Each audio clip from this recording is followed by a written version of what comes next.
हाँ भाई, तो शुरू करें।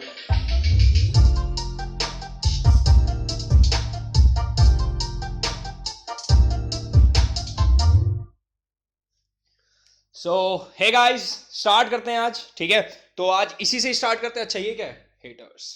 ठीक है, तो आज हम जो टॉपिक पढ़ने वाले हैं, आज हम सबसे पहला टॉपिक पढ़ेंगे current, then potential difference, then Ohm's law. ठीक है, एक एक करके सारे टॉपिक्स में तुम्हें जो डिस्कस करने वाला हूं, जैसे तुम्हारा ओम्स लॉ हो गए, तुम्हारा करंट हो गया और तुम्हारा पोटेंशियल डिफरेंस। ठीक है, स्टार्ट करते हैं। कल हमने जो लास्ट इस लेक्चर को जहां छोड़ा था, कल हमने चार्जेस वगैरह के बारे में सब पढ़ लिया था, बेसिक चीज हम पढ़ चुके थे।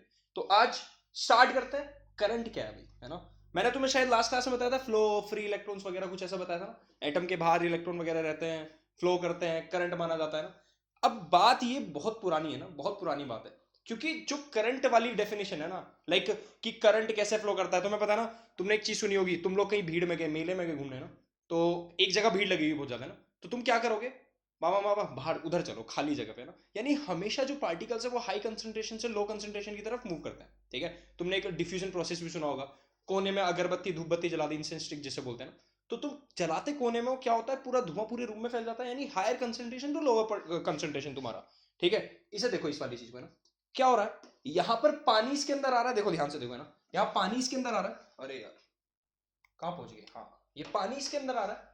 ये तुम्हारा हाई, देखो यहाँ पे हाइट ज्यादा है, यहां पर तुम्हारी हाइट काफी कम है, यहां लगातार पानी भरता जा रहा है। इसे ऐसे मानो कि जैसे तुम्हारे घर पे हमेशा इलेक्ट्रिसिटी मान लोगे ना, जहां से आ रही है वहां है भंडार, यहाँ का पावर हाउस है ना, पावर हाउस पे बहुत सारी इलेक्ट्रिसिटी, बहुत सारी एनर्जी जनरेट हो रही है, वहां से तुम्हारे घर पे ट्रांसफर की जा रही है, तुम्हारे घर तुम यूज करते जा रहे हो, तो वो कभी भी पूरी थोड़ी ना तुम यूज कर रहे हो डायरेक्टली से। देखो यहाँ चलेगी, इसे एग्जाम्पल लेके सोचो, ये तुम्हारा वो सोर्सेज ऑफ एनर्जी चैप्टर का नहीं है ना, बस मैं तुम्हें एज ए एग्जाम्पल इसे दिखाना चाह रहा हूँ कि यहाँ पर देखो एनर्जी कितनी सारी है, बनती जा रही है, बनती जा रही है, बढ़ती जा रही है ना। लेकिन यहां से देखो क्या हो रहा है। एक सिंपल सा तुम्हें डायग्राम दिखाता हूं, तुम उससे ज्यादा बेटर समझ पाओगे। एक सिंपल सा तुम्हें डायग्राम दिखाता हूं, देखो बहुत आसान सा। एक ये तुम्हारी सपोज टावर है ना, एक बहुत बड़ा टावर है ना, एक छोटा सा टावर है। तुमने यहाँ पे एक स्लाइडर लगा दिया स्लाइड करने के लिए ना, यहाँ पे एक बॉल रखी। ठीक है, एक ये एग्जांपल देखो, एक ये देखो, एक और है, यहाँ पर तुमने ऐसा लगाया है, यहाँ पर एक बॉल रखी। कहां पर तेजी से आएगी बॉल, है ना? सिंपल सी बात सोचो, इस ए वाले पार्ट में तेजी से जाएगी या बी वाले पार्ट में तेजी से जाएगी? एक और तीसरा, अगर मान लो तुमने ऐसा कर दिया, ये टावर दोनों बराबर हाइट पे, अब तुमने यहाँ पे एक सीढ़ी ऐसे लगाई, अब यहाँ पे ऐसे बॉल छोड़ दी, कहां जाएगी?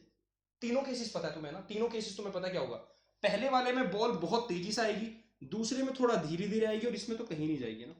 क्यों हो रहा है ऐसा? क्यों हो रहा है? नोटिस करो कि यहां पर डिफरेंस काफी ज्यादा है ना, यहां पर काफी ज्यादा डिफरेंस। इसे ऐसे मान के चलो कि यहां पर एनर्जी बहुत ज्यादा है, यहां पर एनर्जी बहुत कम है, बहुत ज्यादा कम है। तो यहां पर डिफरेंस ज्यादा क्रिएट हुआ ना। इसलिए क्या हुआ कि कंसंट्रेशन तुम्हारी यहां पर बहुत ज्यादा थी, यहां पर बहुत कम थी, तो क्या हुआ, एनर्जी ट्रांसफर हुई। कब तक होती है? जब तक ये बराबर ना हो जाए। तुम्हारे सिंपल से एग्जांपल है, तुम्हारे टीवी वाले रिमोट वाले सेल होते हैं ना, टीवी के जो रिमोट सेल होते हैं, वो थोड़े दिन बाद खराब हो जाते हैं ना, तुमने देखा भी होगा। ऐसे कुछ कुछ निप्पो, अल्ट्रा, ड्यूरासेल, पता नहीं कौन कौन से होते हैं ना। यहाँ ये पॉजिटिव बोलते हैं, इसे नेगेटिव बोलते हैं। पॉजिटिव नेगेटिव क्या समझेंगे सब, क्या है ये पॉजिटिव, क्या है नेगेटिव? अच्छा बता ही देता हूँ। पॉजिटिव ऐसा नहीं है कि ये वाली चीज अच्छी है, ये वाली गंदी है, ऐसा कुछ नहीं है। बहुत सारे बच्चों को हमेशा कंफ्यूजन रहता है कि सर इलेक्ट्रॉन नेगेटिव क्यों है, प्रोटॉन पॉजिटिव क्यों है, ऐसे कहाँ से इन्हें क्यों मान ले नेगेटिव, क्यों मान ले पॉजिटिव।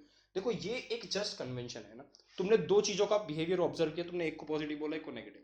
कन्वेंशनली है ये, सिर्फ हमने मान लिया है। ठीक है, ये बात ध्यान रखना। ठीक है, अब क्या होता है, इस पॉजिटिव पॉइंट को हमने नाम दिया हायर पोटेंशियल। अब क्या होता है, पोटेंशियल पढ़ेंगे अभी, इसको नाम दिया हमने लोअर पोटेंशियल, है ना। हायर टू लोअर, ये हायर पोटेंशियल, ये लोअर पोटेंशियल। हमेशा एनर्जी कहां से कहां फ्लो करेगी? Higher to lower. कब तक? जब तक कि बैलेंस ना हो जाए। ये बात क्लियर? पोटेंशियल के बारे में भी आ रहे हैं धीरे धीरे, है ना। ये वाली बात सबको क्लियर हुई? बिल्कुल बेसिक सी बात थी। ठीक है, अब इसके बाद एक चीज समझो सिंपल सी, यहां कोई एनर्जी का फ्लो नहीं है। दैट मीन जहां तुम्हारा पोटेंशियल बराबर होगा, वहां तुम्हारा कोई करंट फ्लो नहीं करेगा। इसे ऐसे मान के चलो, चार्ज है ना, एग्जाम्पल के लिए ऐसे चार्ज, ये एनर्जी मान के चलो, एनर्जी फ्लो कर रही है हायर टू लोअर। कब तक करेगी? जब तक बराबर ना हो जाए। ठीक है, अब यहां देखो जरा, एक सिंपल सी, यहां पे देखो हो क्या रहा है। करंट तुम्हें याद होगा, कल मैंने क्या बताया था कि करंट होता है भैया क्यू अपॉन टी। हम लास्ट लेक्चर में अपने पढ़ चुके थे ना। ये क्यू क्या है यहाँ पे? Amount of charge. क्यू क्या है यहाँ पे? Amount of charge. ठीक है, अमाउंट ऑफ चार्ज। ठीक, अब हुआ क्या था, बहुत पहले की बात है, बहुत पहले की बात, जब हमने ऑब्जर्व किया, मान लो जब बहुत पहले तुम्हारी बस पता था कि बिजली कुछ होती है, इलेक्ट्रिसिटी कुछ होती है ना, तो सबको पता था जहां बनती है वहां से ले जाई जाती है दूसरी जगह। ऐसा तो नहीं होता ना तुम्हारे घर से बिजली जा रही है वहां पे पावर हाउस में, ऐसा तो कभी नहीं होता ना। यानी एनर्जी कहां से कहां फ्लो कर रही है, जहां ज्यादा है वहां से कम की तरफ, हायर टू लोअर फ्लो कर रही है ना। लेकिन जब हमने वायर के अंदर बिहेवियर देखा इलेक्ट्रॉन्स का, तो ऑब्जर्व किया कि इलेक्ट्रॉन ऑपोजिट डायरेक्शन में जा रहे हैं, ठीक है। ऑब्जर्व किया कि इलेक्ट्रॉन ऑपोजिट डायरेक्शन में जा रहे हैं। एक टॉपिक है इलेक्ट्रिक फील्ड, जो तुम्हें शायद नहीं पता, लेकिन वो 10th में नहीं पढ़ाया जाता है ना, लेकिन मैं बेसिक तुम्हें बता देता हूँ। बहुत लोग तुम्हें बता देंगे कि भाई इलेक्ट्रॉन नेगेटिव, बस मान लो, कन्वेंशनली मान लो, ठीक है। बहुत लोग क्या, देखो तुम्हारे हिसाब से वो सही भी है, उनकी गलती भी नहीं है, जो तुम्हें बताएंगे उनकी गलती भी नहीं है, क्योंकि 10th लेवल पे वो है ही नहीं अभी, है ना। 12th में जाके तुम्हारा इलेक्ट्रिक फील्ड का कॉन्सेप्ट आता है। तुमने बैटरी देखी होगी ना, ये तुमने देखी होगी पॉजिटिव नेगेटिव। इस पॉजिटिव का मतलब होता है हायर पोटेंशियल, जहां पर ज्यादा एनर्जी है। नेगेटिव मतलब लोअर पोटेंशियल। हमेशा सिंपल सी बात है, एनर्जी कहां से कहां फ्लो करेगी, हायर टू लोअर। मान लो बल्ब लगा दी तुमने, कहां फ्लो करेगी, हायर टू लोअर फ्लो करेगी, है ना। इसी को बोलते हैं इलेक्ट्रिक फील्ड। यानी कि तुम्हारी एक इलेक्ट्रिक फील्ड बन गई कहां, पॉजिटिव टू नेगेटिव, एक इलेक्ट्रिक फील्ड बन गई पॉजिटिव टू नेगेटिव, ठीक है। तो देखा जाता है कि इलेक्ट्रॉन ने, मान लो ये इलेक्ट्रॉन कहां जाएगा, इस पॉजिटिव की तरफ अट्रैक्ट होगा, इसलिए इलेक्ट्रॉन उल्टा चलता है, ये माना जाता है, ठीक है। ये वाली बात क्लियर है। तो एक और कहानी भी इसके ऊपर भी, कि इलेक्ट्रॉन तो अभी ढूंढा गया थोड़े टाइम पहले, जे थॉमसन साहब ने ढूंढा है ना। करंट के बारे, इलेक्ट्रिसिटी के बारे में बहुत पहले से पता था, हम तो यही पढ़ते थे ना, ज्यादा जहां पे एनर्जी है कम की तरफ जाएगी। हम नहीं पढ़ चुके थे, हम ये मान चुके थे कन्वेंशनली, ठीक है। हमारे जो पूर्वज हमें बता चुके थे ना सबके, ठीक है, ये बात मानी जाती कन्वेंशनली, ठीक है। लेकिन बाद में इलेक्ट्रॉन के बारे में पता चला कि यार ये तो इधर की तरफ जा रहा है। अगर पहले ही पता होता कि इलेक्ट्रॉन इधर की तरफ जाता है, तो हम इसे बोलते कि इधर की तरफ करंट है ना। लेकिन हम ऑलरेडी सब कुछ पढ़ चुके थे इसके बारे में, कि क्या भाई करंट है तुम्हारा पॉजिटिव टू नेगेटिव। तो इसलिए हमने इलेक्ट्रॉन को फिर नेगेटिव बोलना स्टार्ट कर दिया, कि करंट उल्टा काम कर रहा है, उल्टी तरफ फ्लो कर रहा है, तो इसलिए इलेक्ट्रॉन को हम क्या बोलने लगे, इलेक्ट्रॉन है नेगेटिवली चार्ज, ठीक है। इसीलिए हमने दो करंट नहीं बोले ना। ये जो तुम I equals to Q upon T बोलते हो ना, इसे एक और, इसे नाम भी दिया गया है कन्वेंशनल करंट। इसे क्या नाम दिया गया है, कन्वेंशनल करंट, ठीक है।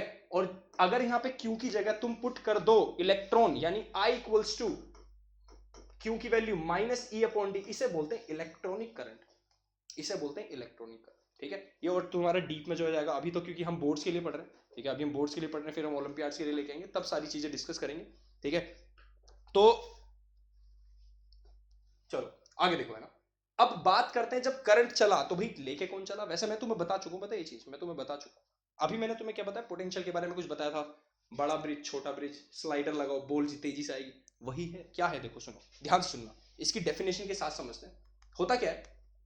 यहां ध्यान से देखो, लिखा क्या, potential difference between points A and B is defined. अब ये तुम्हें डिफाइन तो मैंने दे दी, अब तुम्हें समझाता हूं। फिजिक्स ना डिफाइन याद करने का मतलब ही नहीं है यार। तुम जो बोर्ड्स में लिख के आओगे ना, तुम्हें सीरियसली बता रहा हूं, तुम्हें फिजिक्स में सोर्सेज ऑफ एनर्जी चैप्टर को हटा दो, तो तुम्हें कुछ याद करने की जरूरत नहीं होती।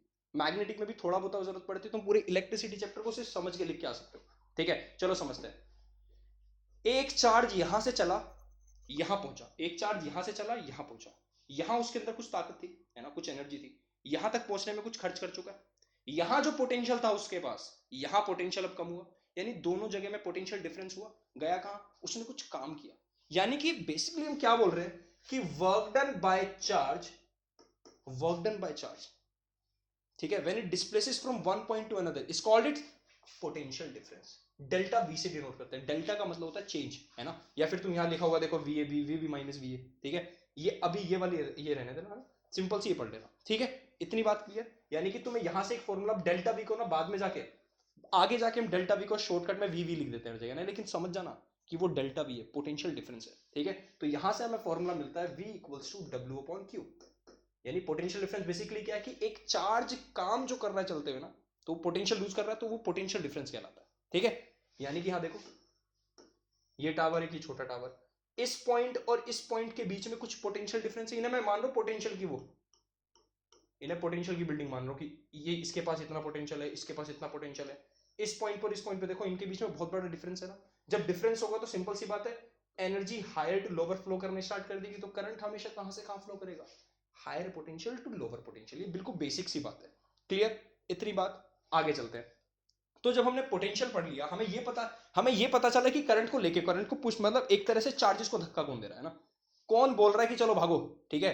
कौन बोल रहा है एनर्जी को चल भाग, इधर से उधर भाग, कौन बोल रहा है, पोटेंशियल डिफरेंस। याद रखना, अगर पोटेंशियल डिफरेंस नहीं होगा, मतलब एक जगह इतना पोटेंशियल, दूसरी जगह भी इतना पोटेंशियल, अब एनर्जी फ्लो क्यों करेगी, इसीलिए ये पॉइंट हमेशा याद रखना, जब हम सर्किट्स ऑफ रेजिस्टेंस पढ़ेंगे ना वहां पे ये बहुत काम आने वाला है, ठीक है, कि जहां तुम्हारा पोटेंशियल बराबर वहां करंट फ्लो नहीं करेगा। एक जगह एक और टर्म आएगी, लिख लो चाहे, potential difference same. Potential difference same होना और पोटेंशियल सेम होना दोनों में बहुत बड़ा डिफरेंस है, ये मैं समझाऊंगा। पोटेंशियल डिफरेंस सेम होना क्या कहलाता है, जब हम सर्किट्स ऑफ रेजिस्टेंस पढ़ेंगे, लिख के रख लो, किसी को याद रखना है तो। बच्चे इसमें हमेशा खो जाते हैं ना, हमेशा गड़बड़ा जाते हैं, ठीक है। तो याद रखो कि हमने आज क्या पढ़ा, सबसे पहले हमने पढ़ा करंट। करंट का मतलब फ्लो ऑफ चार्जेस, वो हम मानते कन्वेंशनल करंट। जब हमने वो पढ़ा तो क्यों की जगह हम माइनस आई पुट कर देंगे, उसे बोलते हैं इलेक्ट्रॉनिक करंट, ठीक है। हमने रीजन पढ़ लिया इलेक्ट्रिक फील्ड कैसे बनती है। अब आगे हमने पढ़ा पोटेंशियल डिफरेंस, जो कि करंट के फ्लो के पीछे का सबसे बड़ा रीजन है। अगर पोटेंशियल डिफरेंस ही नहीं होगा तो तुम्हारा करंट ही फ्लो नहीं करेगा, ठीक। आगे चलते हैं। अब जो मेन तुम्हारा आज का टॉपिक है वो है हमारे ओम्स। अच्छा ये पे देख लो ना, सिंपल सी बात है, यहाँ बहुत सारे चार्जेस है, क्या होगा, इधर चले जाएंगे जब तक इक्वल ना हो जाए, ठीक है, जब तक इक्वल ना हो जाए, ठीक है। अच्छा करंट क्यों लगा, इसे ये वाली बात करेंगे। ओम्स लो पे आते हैं ना। हमारे जो ओम्स जॉर्ज साइमन ओम साइंटिस्ट है, उन्होंने क्या बताया, उन्होंने बोला, एक डायग्राम से समझ जाओगे बस तुम, एक डायग्राम काफी है, ध्यान से देख लेना वैसे डायग्राम को, बहुत ध्यान से ना। ये बताओ करंट एनर्जी का फ्लो ज्यादा कहां होगा, एनर्जी का फ्लो ज्यादा कहां होगा, इस जगह ज्यादा होगा या इस जगह ज्यादा होगा। सिंपल सा, तुम खुद बता दो यार। अरे यहां पे तेजी से आएगी ना नीचे, यहां पे आराम से आएगी। यानी कि जितना बड़ा डिफरेंस होगा, जितना ज्यादा डिफरेंस होगा, यानी डेल्टा वी जितना ज्यादा होगा, करंट उतना ही ज्यादा होगा। यानी कि जितना ज्यादा दो पॉइंट के अक्रॉस पोटेंशियल डिफरेंस बढ़ाओगे, करंट उतना बढ़ता जाएगा। करंट है क्या, rate of flow of charge, उतना ही ज्यादा रेट बढ़ जाएगा जितना बड़ा डिफरेंस। यही तो ओम्स लॉ कहता है। लेकिन ओम्स लॉ ने एक तगड़ी बात बोली कि भैया टेम्परेचर को कांस्टेंट रख लेना। क्या रख लेना, टेम्परेचर को कांस्टेंट रख लेना। मतलब इन्होंने बोला कि जब तक तुम टेम्परेचर को कांस्टेंट रखोगे मैं तब तक वैलिड रहूंगा, जब तक तुम टेम्परेचर को कांस्टेंट रखोगे। ऐसा क्यों बोला इन्होंने, समझते हैं। ऐसा इसलिए बोला, ध्यान से समझो भाई, इसको लगा लेते हैं यार, हाँ, ठीक है। ऐसा इन्होंने क्यों बोला कि भाई होता क्या है, गर्मियों के दिनों की बात करते हैं, गांवों में तो तुम गए होगे, गर्मियों के दिनों की बात करते हैं, ठीक है। तो गर्मी में होता क्या, तुमने देखा होगा ट्रांसफार्मर फूक जाते हैं, तार में आग लग जाती है, बहुत देखा होगा तुमने ना। जो गांव में रहे ना, जो जमीन से जुड़े लोग हैं ना, गांव से जुड़े लोग हैं, उन्हें पक्का पता होगी ये वाली बात है ना। तो होता क्या है कि पानी को गर्म करो ना, पानी को गर्म करो, बुलबुले आने लगते हैं, उबलने लगता है, पानी के मॉलिक्यूल्स बहुत तेजी से वाइब्रेट करते हैं ना। हो क्या रहा है, उनकी काइनेटिक एनर्जी बढ़ रही है, स्पीड बढ़ रही है, मतलब मॉलिक्यूल्स की है ना। तुम्हारे घर के बाहर एक गली है ना, गली है मान लो, तुम्हारे तुम बालकनी में खड़े हो, गली है तुम्हारे घर के बाहर है ना, पतली सी लंबी सी है ना, एक पतली सी लंबी सी गली है, ठीक है। पतली सी एक लंबी सी गली है ना, वहां पे से लोग आराम से जा रहे हैं, थोड़ी भीड़ जा रही है, लोग जा रहे हैं आराम से ना, आपस में नॉर्मल टकरा वकरा रहे हैं ना, नॉर्मल टकरा जा रहे हैं ना। तो उससे हल्की सी उनकी स्पीड में हल्का सा डिफरेंस आएगा, रुक थोड़ी कम होगी ना, क्योंकि नॉर्मल टकरा रहे हैं, है ना, नॉर्मल टकरा रहे हैं ना, कोई दिक्कत नहीं है। इस नॉर्मल टकराने को बोलते हैं रेजिस्टेंस। क्या बोलते हैं, रुकावट। रेजिस्टेंस मतलब रुकावट, ठीक है। ये हर वायर के अंदर होती है, जहां इलेक्ट्रॉन आपस में टकराते हैं ना, उसकी वजह से उनकी स्पीड थोड़ी स्लो हो जाती है ना, ठीक है। तो वो हर वायर के अंदर होती है, सिल्वर कॉपर, किसी के अंदर ज्यादा होती है तो वो बैड कंडक्टर है, किसी के अंदर कम होती है तो वो गुड कंडक्टर है। जैसे silver is the good conductor क्योंकि उसके अंदर बहुत कम होती है, ठीक है। रेजिस्टेंस अभी बताऊंगा वो कहां से आएगी, क्या हुआ कैसे, सब सब करेंगे ना। मान लो उस गली में, वो जो गली जा रही है ना, उस गली में किसी ने वो कर दिया, क्या कहते हैं, चिल्ला पड़ा, कुत्ते आगे पीछे से, है ना, कुत्ते भुगते हो आगे पीछे से, मान लो ना, गर्मी बढ़ा दी उस गली की, मतलब माहौल गर्म हो गया, डर गए ना लोग, है ना। तो लोग अब इधर उधर भागेंगे, लोग इधर उधर भागेंगे ना, जितना इधर उधर, उस भीड़ ऑलरेडी थी, अब इधर उधर भाग रहे हैं, आपस में ज्यादा टकराएंगे नहीं टकराएंगे, ज्यादा टकराएंगे तो सिंपल सी बात है, रेजिस्टेंस बढ़ा, रुकावट बढ़ी, फ्रिक्शन बढ़ा, गर्म होने का रीजन, वो आग जो लगने का रीजन पता चल गया ना, है? तो ये रुकावट बढ़ गई। यानी जैसे ही तुमने टेम्परेचर को बढ़ा दिया, जैसे ही तुमने टेम्परेचर को बढ़ा दिया, वो रुकावट बढ़ गई, यानी रेजिस्टेंस बढ़ गया। अब अगर रुकावट बढ़ गई, बेशक तुम पोटेंशियल डिफरेंस बढ़ा दो, करंट तो नहीं बढ़ रहा, क्योंकि रेट ऑफ फ्लो नहीं बढ़ रहा भाई, रेट ऑफ फ्लो नहीं बढ़ रहा, ठीक है, क्योंकि वो रुकावट में बेकार हो जा रहा है, ठीक है। दूसरा ये तो था जब तुम टेम्परेचर बढ़ा दो, मान लो टेम्परेचर कम कर दो, ठंड हो रही है बहुत ज्यादा, चला जाता है, मन करता पड़े रहो बस, है, बहुत ज्यादा ठंडा पानी है, ठंड पड़ रही बहुत ज्यादा, अब तुम्हारा मन करता है चलने का, काइनेटिक एनर्जी बिल्कुल ही खत्म हो जाती है, अब चलने का मन ही नहीं बिल्कुल भी, अब रेट ऑफ फ्लो वैसे कम हो गया। तो इसलिए समझे कि जब तक तुम्हारा टेम्परेचर कांस्टेंट रहेगा, जब तक तुम्हारा टेम्परेचर कांस्टेंट रहेगा, तब तक तुम्हारा ये चीज वैलिड है, delta V is proportional to I. जैसे तुम प्रोपोर्शन का साइन हटा दो, यहां पे जो आता है तुम्हारा कांस्टेंट, वो है तुम्हारा R, and R is resistance. R is what, resistance, resistance मतलब वही रुकावट, याद हो, ठीक है। डेल्टा वी वोल्टेज, इसे वोल्टेज भी बोलते हैं पोटेंशियल डिफरेंस को। एसआई यूनिट होती है वोल्ट, लिख लेना VOLT। करंट की SI unit ampere, AMPERE। Current को मेजर करने का डिवाइस एमीटर, एमीटर की स्पेलिंग यहां लिख देता हूं। और वोल्टेज यानी पोटेंशियल डिफरेंस को मेजर करने का डिवाइस वोल्ट मीटर। अब बच्चे पूछेंगे सर गैल्वेनोमीटर क्या? फिर गैल्वेनोमीटर सिर्फ डिटेक्ट करने के काम आता है करंट को, मेजर करने के लिए एमीटर यूज करते हैं, लेकिन छोटे से छोटा करंट अगर डिटेक्ट करना हो उसके काम आता है तुम्हारा गैल्वेनोमीटर, ठीक है भाई। आज हमने जो टॉपिक पढ़े, देखो मैं सोच रहा हूं तुम्हारे लिए मैं हमेशा टॉपिक वाइज क्लासेस रखूंगा, पूरी 1 घंटे क्लास लेने का कोई फायदा नहीं है, ठीक है।